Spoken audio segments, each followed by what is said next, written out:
Sexto domingo da Epifania. Nem estou sabendo mais, tanta Epifania. E é a primeira vez que a gente está fazendo uma série de sermões sobre a Epifania, né? Que negócio é esse, velho? Estou entrando nessa igreja hoje e você está falando um trem de Epifania aí. Eu já ouvi pessoa falar isso na rua aí, tive uma Epifania, né? Epifania é aquele momento da revelação, sabe? Do cair a ficha. Sabe quando cai a ficha sobre um assunto? É mais ou menos isso que a gente está se referindo quando se trata de epifania, né? Outra coisa que a gente costuma chamar de epifania é a manifestação. Quando Jesus manifestou-se publicamente para as pessoas, a igreja, a tradição cristã costuma chamar isso de epifania. Por quê? Porque todos os milagres que ele realiza, ele está demonstrando ser o Filho de Deus. Ele está demonstrando ser o Messias prometido nas Escrituras. Aí, quando as pessoas viam os milagres, a ficha caía. E era um momento de epifania, né? E a igreja celebra esses eventos da epifania ao longo desses domingos, começando com a epifania de Jesus, e aí depois vai para a epifania da igreja. Assim como Cristo se manifesta publicamente, a igreja precisa se manifestar publicamente. E teve um dos dias da Epifania, que é o dia do início da pregação pública de Jesus. A pastora Rosemary estava pregando aqui pra gente que Jesus é a luz do mundo, certo? Mas de repente nós chegamos domingo passado e lemos um texto onde Jesus virou para os discípulos e disse: vocês são a luz do mundo. Começa ali a epifania da igreja, porque, como assim? Jesus é a luz, ele está caminhando com um povo que estava andando nas trevas e uma grande luz. Aí de repente você fica assim: uai, mas agora eu sou a luz? Sim, Jesus, que é a luz do mundo, ele quer iluminar o mundo através de mim e de você. E quem está dizendo isso não sou eu inventando, criando um tema aqui e fazendo a Bíblia concordar com aquilo que eu quero dizer, porque eu posso fazer isso, é muito fácil. Quanto mais você conhece a Bíblia, mais você consegue fazer o texto bíblico concordar com alguma artimanha, alguma coisa que você queira fazer.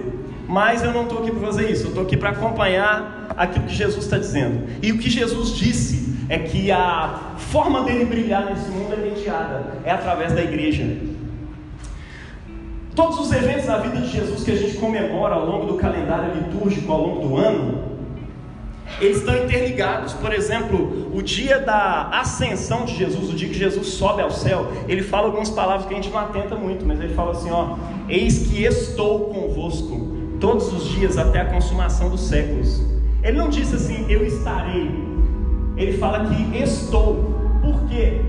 O evento da subida de Jesus até o céu é um evento que possibilita que ele esteja presente de modo sacramental na igreja. A subida dele ao céu o faz presente na igreja, através da igreja, o faz presente através dos elementos da Eucaristia, né? Nós não cremos aqui em transubstanciação, vou ficar tranquilo com isso, mas se precisar dá uma aumentadinha, mas está dando para ouvir de boa ainda? Mais ou menos, né? Tá uma barulheira. Se o pessoal lá de trás quiser arredar um pouco para frente, tem algumas cadeiras vagas aqui, tá? Hoje talvez fique um pouco mais difícil. Eu vou tentar ligar lá na prefeitura de BH para reclamar.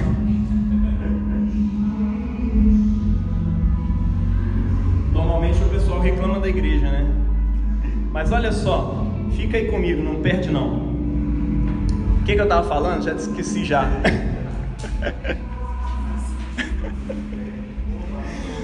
Jesus, oi? Alô, aí. A forma dele manifestar a sua glória nesse mundo é mediada através de mim, através de você. Tá? Resumindo tudo que a gente estava dizendo aqui até agora. E cara, valeu, mano. Agora tem café e água. Amém. Gente, nesse último sermão que foi pregado aqui, foi o sermão sobre a epifania da igreja, ele despertou a gente a respeito do propósito, qual o significado da igreja, tá?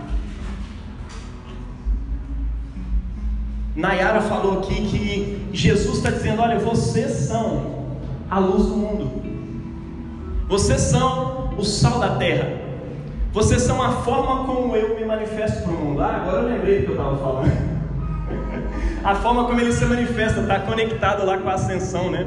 A ascensão de Cristo, ele promete exatamente nela, né? Que como Deus, que ele já era aqui, agora ele não está mais limitado ao tempo e ao espaço. Jesus não ficava aqui na América, aqui e ali ao mesmo tempo. Ele estava em Israel e na América ao mesmo tempo, e na África. A presença corporal dele estava limitada ao tempo e ao espaço aqui. Ao subir para o céu, ele disse que está presente conosco como igreja em tudo quanto é canto. Deu para entender? Está tudo conectado, tá? De modo que o lance da epifania da igreja, a forma como eu e você podemos ser luz nele, é possibilitado por esse evento. Amém? E semana passada a Nayara falou sobre isso. Isso nos despertou para a noção de que nós temos uma missão, né? A missão aqui que não é nada fácil, né? É um caminho de renúncia, de generosidade, de misericórdia, de doação, de tempo, de dinheiro e tudo mais, tá? E ela concluiu, a gente concluiu o sermão de semana passada dizendo que é sobre o candelabro da cruz que eu e você iluminamos esse mundo.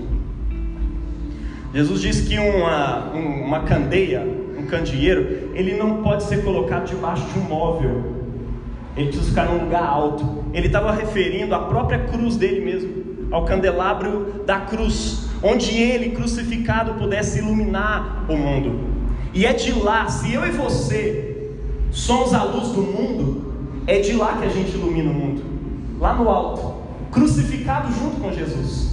Tem gente que poderia usar isso dizendo: tá vendo, eu tinha que brilhar, eu tinha que estar lá em cima, eu tinha que estar no palco para todo mundo me ver e a minha luz iluminar o mundo. Não, você é tipo a lua. A lua não tem luz própria, ela é iluminada pelo sol e aí ela reflete essa luz. Eu e você somos iluminados por Cristo e assim nós somos a luz do mundo. Você está entendendo? É dessa forma que a gente ilumina.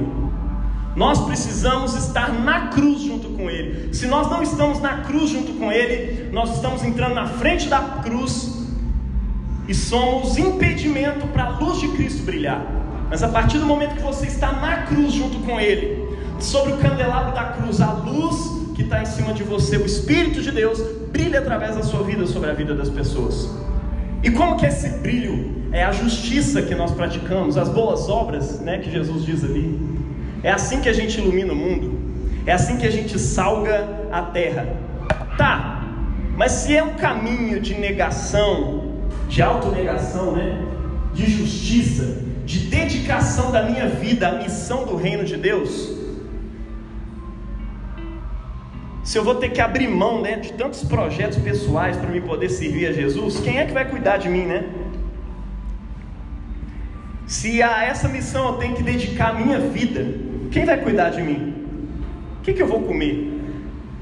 O que eu vou beber? Com o que eu vou me vestir? Não é assim? O que garante a nossa missão? Se o convite de Cristo é para a gente abrir mão de correr atrás dos nossos objetivos pessoais, do nosso sucesso, sim, o caminho de Jesus envolve isso. Ele não quer que você corra atrás desse tanto de coisa. Ele quer que você confie em Deus. O que vai garantir a nossa missão, afinal de contas? Ele não quer que você fique correndo atrás e faça da finança, do sucesso financeiro, do sucesso profissional. Ele não quer que você faça da família o objetivo da sua vida.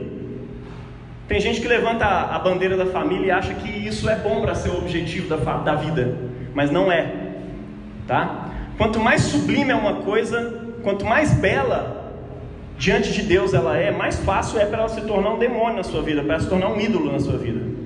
C.S. Lewis fala isso, né? Quanto mais alto o anjo, maior o demônio, né? O demonão lá era o querubim ungido, né? O pessoal botou o nome dele de Lúcifer depois, mas não tem nada a ver, isso não está nem na Bíblia. Mas olha que louco isso. Lúcifer era um nome tão bonitinho para botar no diabo. Mas olha só, acompanha aqui comigo. Jesus, Ele está nos convidando a uma missão, onde eu e você precisamos nos entregar completamente a ela. Mas quem vai cuidar de nós? Eu preciso correr atrás dos meus objetivos, eu preciso correr atrás da família, eu preciso correr atrás do meu sucesso financeiro, senão não tem nada. E Jesus está dizendo, não. O que você precisa, de acordo com o sermão de semana passada, é ser luz do mundo. Aprender a se relacionar melhor com Deus, praticar boas obras. Bom, mas quem vai cuidar daquele negócio? Preocupa não, que eu vou cuidar. Vocês ouviram o texto que André leu aqui? Esse é um dos textos mais profundos e belos da Bíblia. Você precisa voltar nele todos os dias. Principalmente você que é ansioso, como eu também sou ansioso, tá? Eu luto com ansiedade todo dia. E tem dia que não é fácil. E essa semana piorou ainda, né? Eu assumi como coordenador pedagógico de uma escolinha em Contagem. Então tem um trampo de manhã até 11h30, meio-dia eu pego o outro lá para abordagem de rua, né? Com população em situação de rua. E depois eu vou cuidar das coisas da igreja. Então eu virei Jaime Magalhães Sepulcro Július. Prazer. É isso. E aí isso aumentou muito a ansiedade. Eu já liguei para psicóloga, porque crente liga para psicólogo, né? Falei, cara, preciso de você. Estou mais ansioso que o normal agora. Talvez seja porque eu estou em 3 empregos. Mas enfim, eu preciso muito conversar. Porque tem hora que a gente pira, velho. E é normal, a cabeça da gente, você é humano, você é biológico, Deus te fez, você tem um corpo, e você precisa cuidar dele, você tem uma mente, você precisa cuidar dela, tá bom? Tá entendendo? Mas Jesus está dizendo aqui, não faça disso o objetivo da sua vida. Tem gente que centraliza a vida num objetivo e acabou, e aquilo se torna um ídolo. Tudo que você transforma num ídolo destrói a sua vida. E Jesus está nos convidando aqui hoje para o tema do nosso sermão, a epifania do cuidado. Jesus se manifestou várias vezes para nós como Cordeiro de Deus, como Salvador dos povos, mais um monte de coisa. A igreja se manifesta como luz do mundo, sal da terra, mas agora Deus está querendo manifestar, revelar, trazer uma epifania para nós, que é a epifania do descanso, a epifania do cuidado. Deus quer que você entenda hoje que Ele cuida de você enquanto você pratica a missão. Essa é a boa nova de Jesus para nós hoje, né? Enquanto nos preocupamos em manifestar a sua glória ao mundo, essa é a nossa missão, a epifania de Cristo, né? Enquanto nos preocupamos em manifestar a sua glória ao mundo, Deus se preocupa em manifestar o seu cuidado a nós. Amém? Enquanto você se dedica àquilo que você tem que se dedicar, Deus cuida de você. E aí nós temos algumas verdades nesses textos que foram lidos hoje. Não sei se você percebeu, mas foram lidos textos em Romanos, em Salmos e em Mateus, que é o evangelho desse ano. Nós estamos no ano A e a igreja leu o evangelho de Mateus ao longo do ano, né? Olha que louco isso. Não se preocupem com a vida. Jesus está dizendo assim, não andem ansiosos. Esse é o chamado de Jesus. Tem hora que a gente fica assim, não, Jesus, você está de zoeira, né? Não andar ansioso no mundo de hoje, tanto de coisa para fazer. Pois é. O primeiro ponto do nosso sermão hoje é esse aí, ó. Não andeis ansiosos, porque a misericórdia do Senhor dura para sempre. Você lembra do texto que foi lido aqui no início? Quem chegou no horário aí, a primeira leitura do sermão. Cara, não andeis ansiosos, porque a sua misericórdia dura para sempre. Por isso digo a vocês, não se preocupem com a vida quanto ao que irão comer e beber, nem com o corpo quanto ao que irão vestir. Não é a vida mais do que o alimento? Não é o corpo mais do que as roupas? Não é a família muito mais do que a correria atrás do dinheiro? Não é a relação com Deus muito mais importante do que o jejum e a oração? E às vezes você transforma o jejum e a oração numa religiosidade bizarra lá e você não consegue ter relação com Deus. Não, peraí, ó, qual que era o foco? Tem gente que se perde, igual os judeus se perderam no sábado, né? Deus criou o sábado para o homem descansar. E aí o homem tinha transformado o sábado num peso terrível que ele nem conseguia suportar. Aí Deus ficou assim, caraca, velho, eu inventei um negócio para vocês descansar e vocês estão se cansando mais ainda. É sobre isso, entendeu? Não se preocupem quanto ao que vocês vão comer, beber, vestir, quanto ao seu corpo, quanto à sua vida, porque a vida é muito mais do que o alimento, e o corpo é muito mais que as roupas. Tem gente que está muito preocupado em, quero uma camisa lá que foi lançada pela marca tal, porque ela é... Nós conversamos sobre isso no GR essa semana, né? Existem objetos que são símbolos de status, e como pastor eu te diria que não faz sentido nenhum você ter. Se você não é um corredor, se você não pratica lá a Fórmula 1, não tem aquele... Se você não vai usar um carro que corre 300 por hora, por que você quer um carro desse? A não ser para manifestar o status e mostrar para os outros que você tem. Se você pode ter uma camisa lá dos seus 100 reais, 10 reais, a camisa que eu mais uso, ela custou R$9,90, é a que eu mais amo, é uma gigante. Por que você precisa de uma camisa de 500 conto? De 1.000 conto? Tem pastores ostentando pulseiras, relógios, tênis de 2 conto, 3 conto. Por que, cara? A igreja não era para isso. Sabe aquela sensação de que, o pastor entrou na igreja com um pano de saco? O cara é humilde, ele vai dirigir depois um Camaro amarelo no pano de saco, não faz sentido nenhum, tá entendendo? Seja modesto, meu irmão, seja grato a Deus por aquilo que Ele te deu, para de desejar coisas que você não precisa, e principalmente, pare de desejar coisas que são só símbolo de status. Queira um carro que te leve para os lugares, e que seja econômico, e que seja bom, que tenha uma mecânica boa, que você não precisa ficar indo no mecânico toda hora. Se você tem a chance de comprar um carrinho melhor, faça isso. Mas não faz sentido nenhum você especificamente ter uma Ferrari, tá entendendo? Tem gente que faz disso o objetivo da vida e se esborracha, não faz sentido nenhum. O salmo de hoje, ele atribui toda a criação e todo o cuidado de Deus com o seu povo durante a libertação da escravidão do povo de Israel no Egito, e o cumprimento das suas promessas, né? Tudo isso está associado à misericórdia de Deus. Vocês perceberam? Louvai ao Senhor, porque o seu amor, porque a sua misericórdia dura para sempre. Vocês viram isso? Porque Ele é bom e a sua misericórdia dura para sempre. Foi Ele que nos tirou do Egito, porque a sua misericórdia dura para sempre. Ele afogou o Faraó, nosso opressor, nas águas, porque a sua misericórdia dura para sempre. Enfiou o exército dele todo que estava atrás de nós na água, porque a sua misericórdia dura para sempre. E está nos levando para a terra prometida. É claro que eu estou inventando aqui versão século 21, Jaime Sepulcro, porque a sua misericórdia dura para sempre.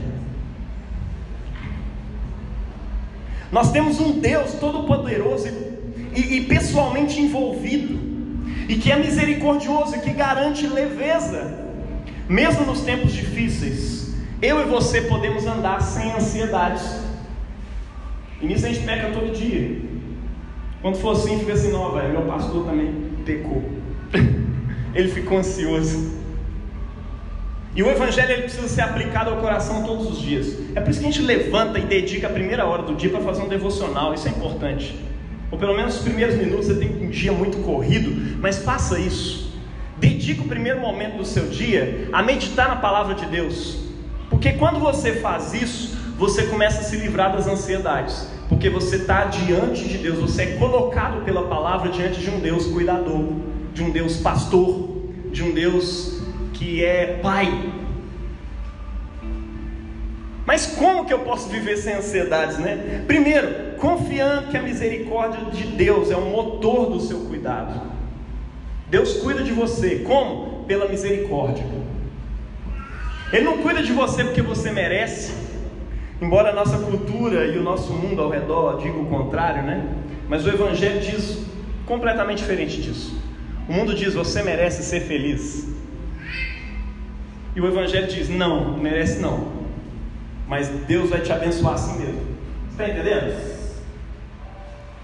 Você fez por merecer, por isso que você está aqui. Não, você está aqui pela misericórdia de Deus. Porque se Deus fosse...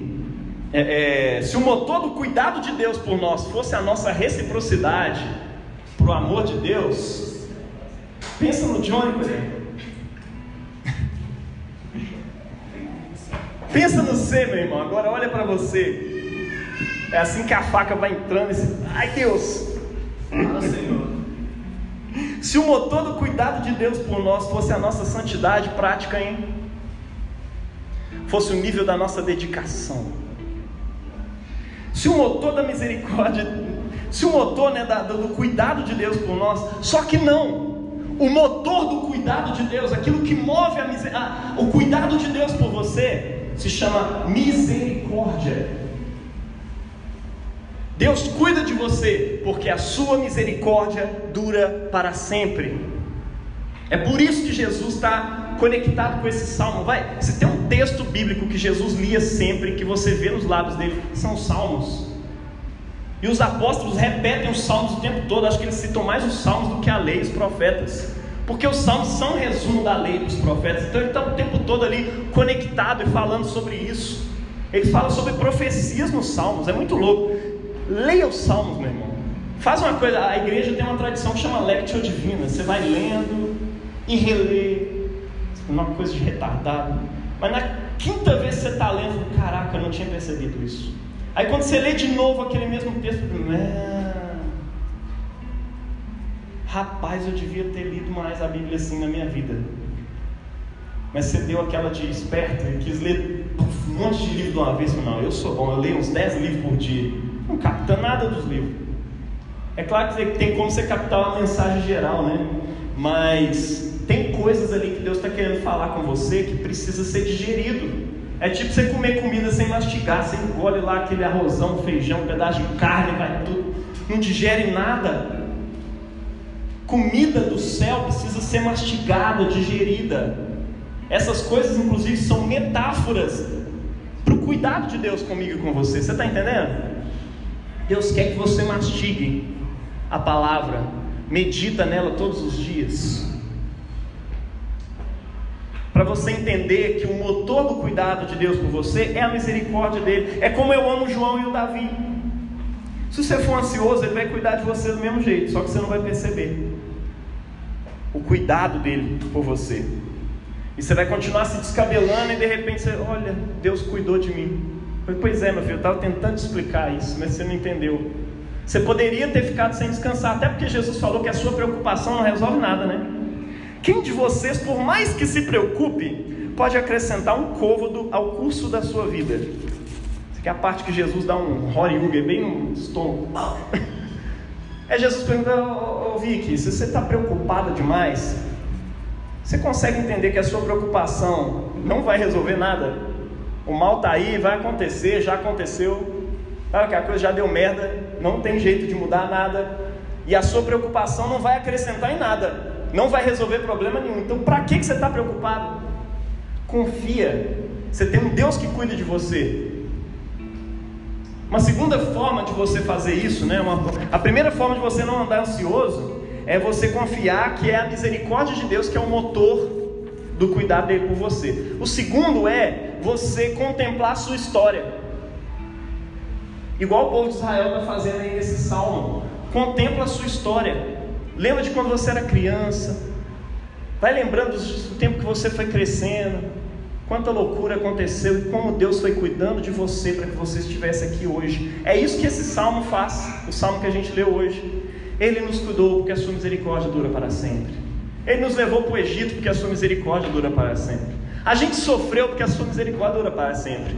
E a gente foi liberto daquele sofrimento porque a sua misericórdia dura para sempre. Dá para fazer uma música com isso. Músicos, façam música com isso.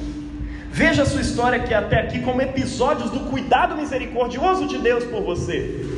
Quantas vezes Ele te livrou da morte, de perigos, de situações cabulosas. Está entendendo? Segunda coisa que Jesus nos ensina hoje: observem as aves do céu, porque a criação revela Porque a criação, né, aguarda a revelação dos filhos de Deus. Observai as aves do céu, porque a criação aguarda a revelação dos filhos de Deus. O versículo 26 do texto do Evangelho de hoje diz: observem as aves do céu, elas não semeiam, não colhem, não ajuntam em celeiros, enfim, elas não ralam, faz nada. No entanto, o Pai de vocês que está nos céus as sustenta. Será que vocês não valem muito mais do que as aves? Você acredita que você vale mais para Deus do que uma ave, do que um pardalzinho?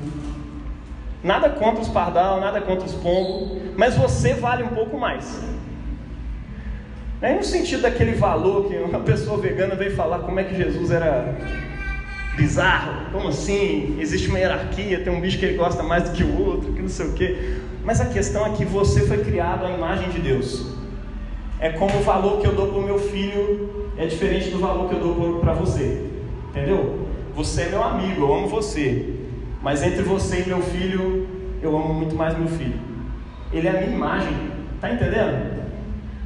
Na criação é assim também. Deus ama e cuida perfeitamente toda a sua criação, mas você precisa entender que o ser humano, depois que Deus faz todas as coisas, é como se ele estivesse construindo um templo, um espaço religioso maravilhoso. E depois que ele faz tudo, ele coloca a imagem dele lá, porque todo templo no passado, né, tinha a sua imagem do Deus, cara. E a imagem do Deus que criou o universo como um grande templo para a sua glória é você. Façamos o ser humano a nossa imagem. A imagem de Deus os criou. Homem e mulher os criou. Você e eu somos imagem de Deus. Você, menina, você, menino, você foi feito para enfeitar o templo de Deus. E mais do que isso, para ser a representação do Deus Criador nessa terra. Nós somos sacerdotes dessa criação. Fomos colocados aqui para cuidar dela. Você é a imagem do Deus que fez o mundo. Você está no cume do templo. Deus cuida de você, Deus te ama.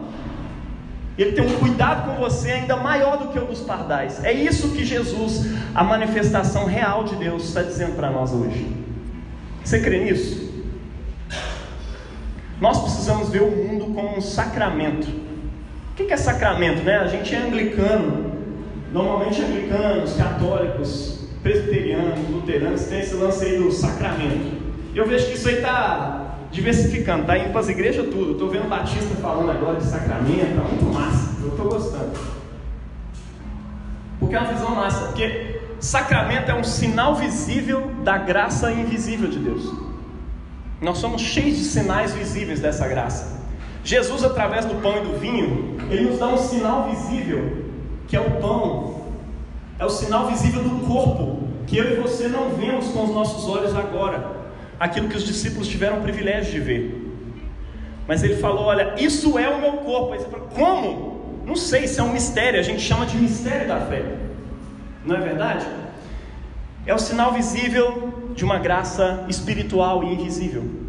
Nós precisamos começar assim como Jesus. Você fica imaginando, como Jesus falou, que trem que a gente leu aí agora, né? Observem as aves do céu.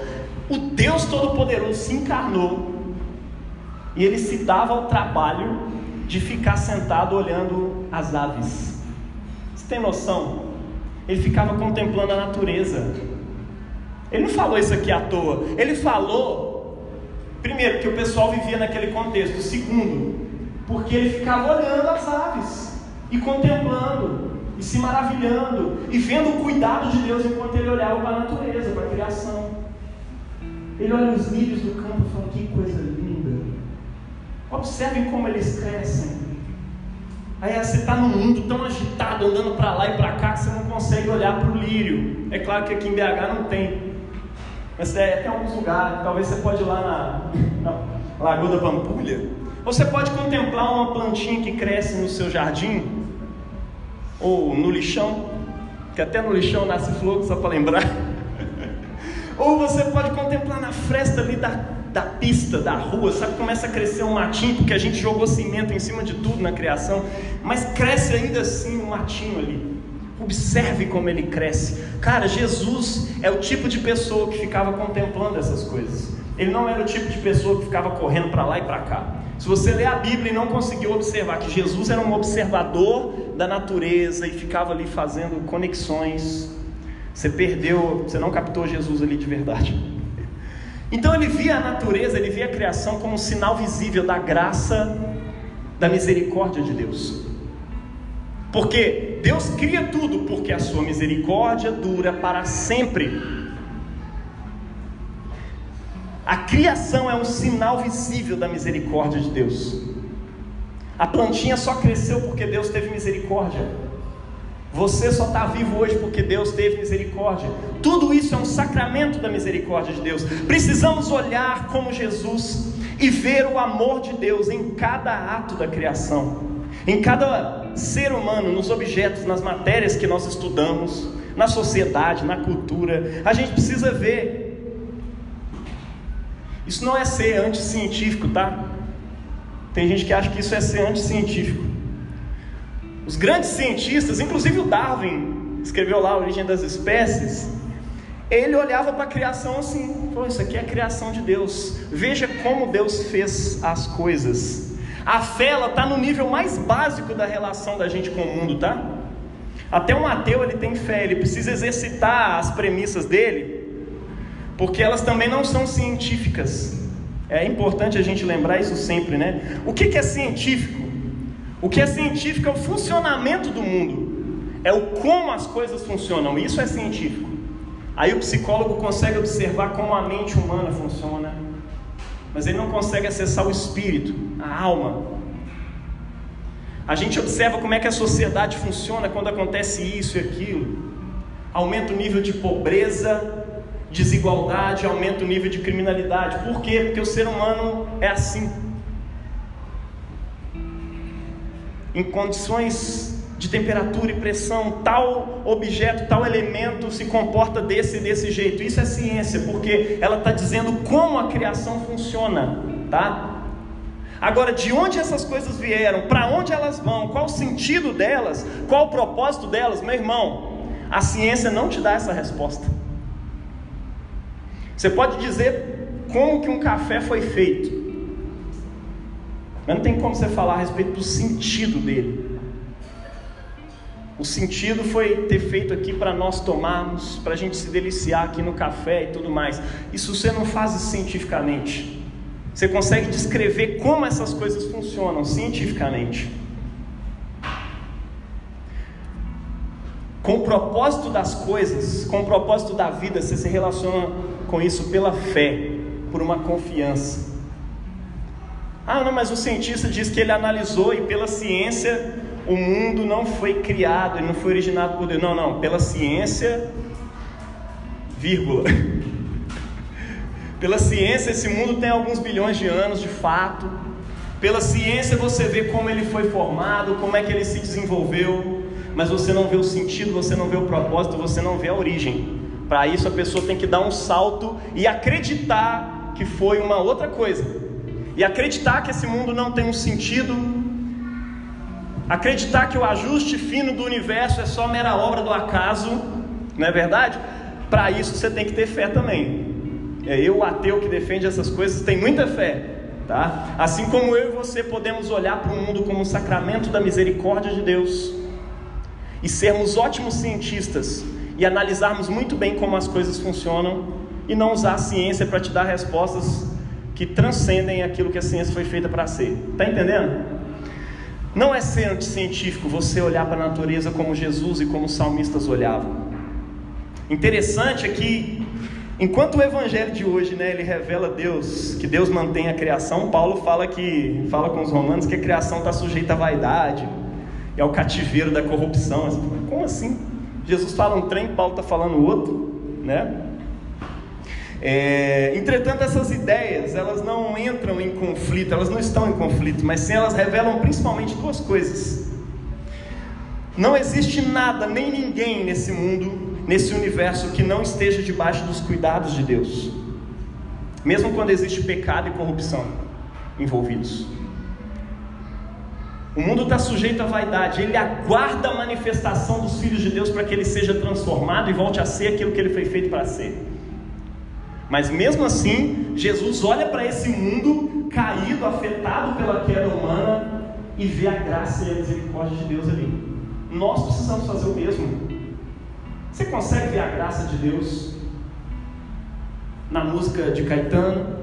Você consegue ver a graça de Deus na música do Slipknot, né? Você consegue ver a graça de Deus na música? Você consegue ver a graça de Deus na criação, mesmo existindo queda? Porque Jesus faz isso aqui. Isso é uma forma da gente olhar para o mundo e entender que o mundo está banhado pela misericórdia de Deus. Apesar da queda, existe uma misericórdia ali. Você pode olhar para o mundo e ver a graça. Você pode olhar para o mundo e ver o sacramento do cuidado e da misericórdia de Deus. Você olha para as notas musicais e como elas afetam partes do seu cérebro e te provoca arrepios e sentimentos e sensações. E você para de falar que isso é do capeta, porque tem gente que é o capeta em tudo. Você já viu isso? Nossa, não só pode ser do capeta porque mexeu comigo. Nossa, isso aqui é do diabo porque tem tal coisa assim. Que tal você começar a ser mais bíblico e ver Deus nas coisas? Porque a Bíblia, hora nenhuma, ela fica assim: isso aqui é do diabo, isso aqui é o diabo, olha só como o diabo age. Tem gente que tem PhD em demônio, mas se esquece de que a palavra de Deus, ela está falando que Deus está nessas paradas tudo. Está na cultura, está até na capoeira. Nós somos lá na apresentação linda, numa liturgia maravilhosa, né, quase com a ordenação da galera, a mestre, a professor, né, a mestrando, estou quase decorando ali os rolês da capoeira. É lindo, é bonito. Você vê graça de Deus ali. Você precisa contemplar a graça de Deus que está no mundo. Você está entendendo? Glória a Deus. Mesmo essa criação sujeita à vaidade, a misericórdia de Deus está ali. O mundo está banhado pela misericórdia de Deus. A nossa redenção, de acordo com o texto de Romanos, ela é aguardada por nós e ela é aguardada pela criação também, porque nós somos feitos para cuidar desse mundo. A partir do momento que a gente cai, de acordo com Gênesis, o mundo cai. Maldita é a terra por causa de você, homem. Deus fala isso com o homem, com o ser humano, tá? A terra é maldita por sua causa. Então a terra está aguardando também, uma terra caída está aguardando que eu e você sejamos transformados, porque assim a gente volta a cuidar da criação como a gente foi feito para ser. Eu estava num sermão maravilhoso semana passada, o Ariovaldo Ramos pregando sobre criação, resgatar a teologia da criação, e ele estava falando uma coisa maravilhosa. Colocou Deus o homem no jardim para o cuidar e o guardar. O jardim ali no Éden, né? O Éden é o planeta Terra ali no texto bíblico, e Deus planta um jardim e coloca o homem ali para cuidar dele. A sua função é cuidar desse planeta, e a gente se esqueceu dela. Então a criação aguarda ansiosamente pela manifestação, pela revelação, pela epifania dos filhos de Deus. Isso começa quando? Quando Jesus vier e te ressuscitar. Olha, a criação é doida para isso acontecer, porque aí não vai ter queda mais, aí você não falha com ela. Mas isso começa agora, quando eu e você entendemos como parte do corpo de Cristo, um corpo que foi ressuscitado, e a gente começa a andar a partir das regras do reino de Deus, e aí a gente começa a ter consciência, e aí você para de jogar papelzinho de bala na rua, e alguém te pergunta: por que você está andando com o bolso cheio de lixo? Porque eu sou cristão, porque Jesus me ensinou que eu estou aqui no jardim para cuidar dele. Tudo bem que o jardim está bem concretado, mas eu ainda cuido dele. O jardim é feito por árvores, é feito por pessoas, e eu preciso cuidar da próxima geração que vem. Eu preciso cuidar desse mundo, porque esse mundo bom foi criado por Deus, e Deus olhou para ele e viu que era bom. Está entendendo? Começa agora a cuidar do mundo. Começa agora a contemplar a criação e ver a graça de Deus nela. Deus redime Adão para recolocar ele no lugar dele, de cuidado com essa criação. Amém? Terceira coisa que Jesus nos ensina hoje, para a gente terminar: considerai como crescem os lírios do campo. Porque Deus criou o ser humano à sua imagem. Os lírios do campo crescem maravilhosamente bem. E por que se preocupam com o que vocês vão vestir? Observem como crescem os lírios do campo. Eles não trabalham nem fiam, eles não fazem nada. Contudo, nem Salomão, em toda a sua glória, se vestiu como um lírio do campo. Agora pensa, o lírio do campo é cuidado por Deus sem trabalhar nem nada. E ele é só um lírio. Amanhã ele vai murchar e ele vai servir para ser jogado fora e queimado. Agora você é a coroa da criação de Deus. E você está preocupado com o que você vai vestir? Você está preocupado com o carro do ano?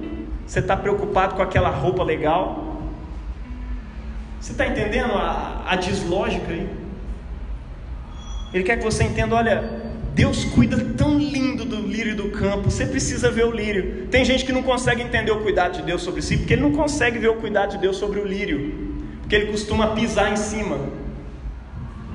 Está entendendo? Você não vê a graça de Deus na sua vida, porque você não consegue olhar para o pardal e ver a graça de Deus. Nos Salmos e no texto de Paulo, o cuidado de Deus com o seu povo, ele é exposto claramente, assim como Jesus fala diretamente aos discípulos que o seguiam no Evangelho. Há sempre um tratamento com o povo. Jesus está falando com o povo, ele está dizendo, olha, eu cuido de você. E esse mesmo Deus, ele cria o ser humano à sua imagem, a imagem de Deus o criou, homem e mulher os criou. A partir dele, como uma comunidade. A humanidade, ela não é feita de uma coisa só, de um sexo só. Quando ele fala assim, cria o homem à minha imagem, a imagem dele os criou, homem e mulher os criou. Deus está falando sempre com uma comunidade. Quando ele cria algo diverso, porque a Trindade, o Deus que se manifestou, é diverso. Amém? E esse Deus nos chama a olhar os lírios do campo. Um outro grupo de seres também, né, que ele sustenta e que crescem juntos ali. Para quê? Para apontar o seu cuidado sobre o ser humano de modo geral, e especificamente com a sua igreja. Para quem o reino vem em primeiro lugar. Ele está dizendo, gente, preocupa com o reino, preocupa com a sua missão. Deus vai cuidar de vocês, assim como ele cuida do lírio do campo. Salomão, o homem mais rico da Bíblia, né, que a gente vê lá, ele não teve a glória de se vestir como um único lírio sequer, mas Jesus revela um pai que sabe cuidar dos seus filhos. Ele sabe que seus filhos precisam de comida, ele sabe que eles precisam de bebida. Deus sabe que você precisa se vestir, Deus sabe que você precisa se locomover. Em alguns momentos ele vai tratar com você para você andar de ônibus, em outros momentos ele vai te dar um carro para você, ou uma moto para você correr por aí. Em alguns momentos ele vai te abençoar para você andar de Uber, às vezes ele vai te abençoar através das pessoas. Deus cuida de você para que você alcance maturidade. Ele não fica te dando as coisas toda hora do jeito que você quer, não, porque ele quer que você seja maduro. Ele não fica te dando direção, como eu disse aqui semana passada, né? Se você vai comprar bolacha de chocolate ou de morango todo dia, ó, Jesus, o que eu faço? Eu escolho isso ou eu escolho aquilo? O namorado tal ou tal e tal. Não, cara, não é assim. Ele quer que você saiba decidir e amadureça para tomar decisões e arcar com as consequências dessas decisões. Tem gente que tem uma obsessão com a vontade perfeita de Deus. Fala, se eu tivesse escolhido fulana, aí agora não teria sido a vontade de Deus, aí agora eu preciso... Não, peraí, velho, não é assim que funciona, não. Quando você leva algo diante de Deus, o que Deus une, que o homem não separe, tá? Entenda isso. Dê conta daquilo que você está vivendo agora, dê conta das suas decisões. Ele quer que você amadureça. Ah, mas porque fulano lá disse que Deus revelou e mostrou para ele e tal. Pode ser que seja verdade, sim, sem dúvida. Mas na Bíblia não está escrito que ele vai agir assim com todo mundo, não. Na verdade não promete que ele vai agir assim com ninguém. Se alguém recebeu essa bênção, glória a Deus, se alegre. Peça ela para você, mas se não vier, tome decisão. Será que é para mim ir para tal lugar? Cara, avalie as coisas. Veja como Deus cuidou de você até aqui. Veja o que Deus está fazendo. Acompanhe o ritmo de Deus. Leia a palavra de Deus. Queira saber qual é a vontade geral de Deus antes de tudo. Porque tem gente que está pedindo Deus para dar direção a respeito de coisas que Deus já falou. Fala, Deus, eu devia sonegar esse imposto ou não? Deus, eu devia... A gente estava falando, sobre escolhas bizarras assim semana passada, mas tem coisas que Deus já falou, então lembra disso, tá? Ora, se Deus veste assim a erva do campo, que hoje existe e amanhã é lançada no fogo, Ele não fará muito mais por vocês, homens de pequena fé? Concluindo, não se preocupem dizendo com que comeremos, que beberemos, com que nos vestiremos? Porque os gentios é que se preocupam com essas coisas. Como assim? Aqueles que não veem o mundo como um sacramento da misericórdia de Deus, eles ficam correndo atrás, ficam se perguntando o tempo todo: o que eu vou comer, o que eu vou vestir? E aí o Deus deles vira o trabalho, ou o dinheiro, ou muitas outras coisas. Os gentios, em outras bíblias está escrito pagãos, adoram outros deuses. E os deuses não precisam ser lá Astarote, não precisa ser lá Apolo, Zeus, Afrodite, coisas do tipo. Esses deuses hoje em dia, na modernidade, se transformaram em muitas outras coisas. Mamon continua, desde aquela época ele está aí, tem experiência no trabalho. Mas tem outros deuses aí, da tecnologia, da necessidade de ser visto pelos outros, Se não teve selfie, não aconteceu. Faça selfie missionária, irmão. Transforma isso numa coisa boa, que edifica as pessoas. Cara, mas tem gente que tem necessidade de certas coisas que são ídolos, tá? Os gentios é que procuram outras coisas. Os gentios é que veem o mundo assim. O Pai de vocês que está no céu sabe do que vocês precisam. Ele sabe que vocês precisam dessas coisas, mas busquem em primeiro lugar. E tudo que Jesus está falando aqui até agora é para chegar nesse ponto: buscar em primeiro lugar o reino de Deus, o reino do céu.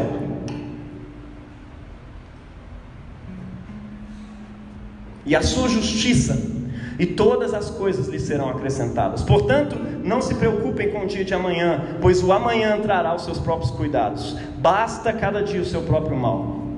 Tudo isso que Jesus está falando aqui é uma plataforma, é um fundamento de confiança em Deus, para que eu e você nos dediquemos a uma coisa só. E que coisa é essa? Busque em primeiro lugar o reino de Deus, que Ele esteja no centro da sua vida, que Ele direcione todo o resto,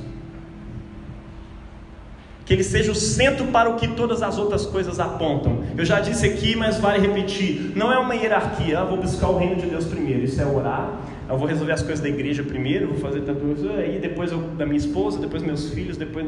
Aí você faz uma hierarquia. Não tem nada a ver com isso.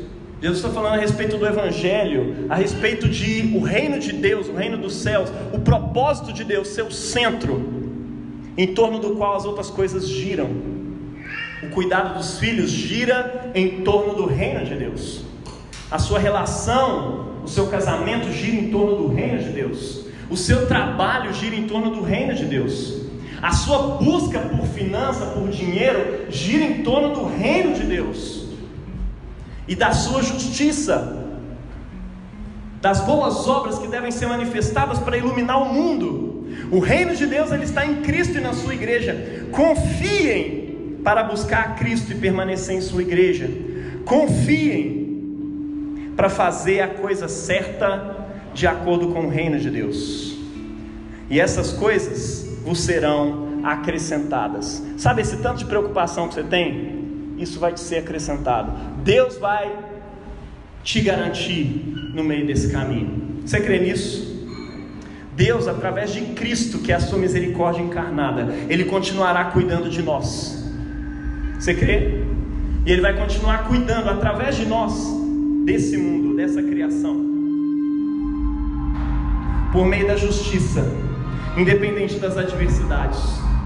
Só continue. Acreditar no Evangelho é ir, é seguir, é andar. ande nessa palavra. Você crê nela?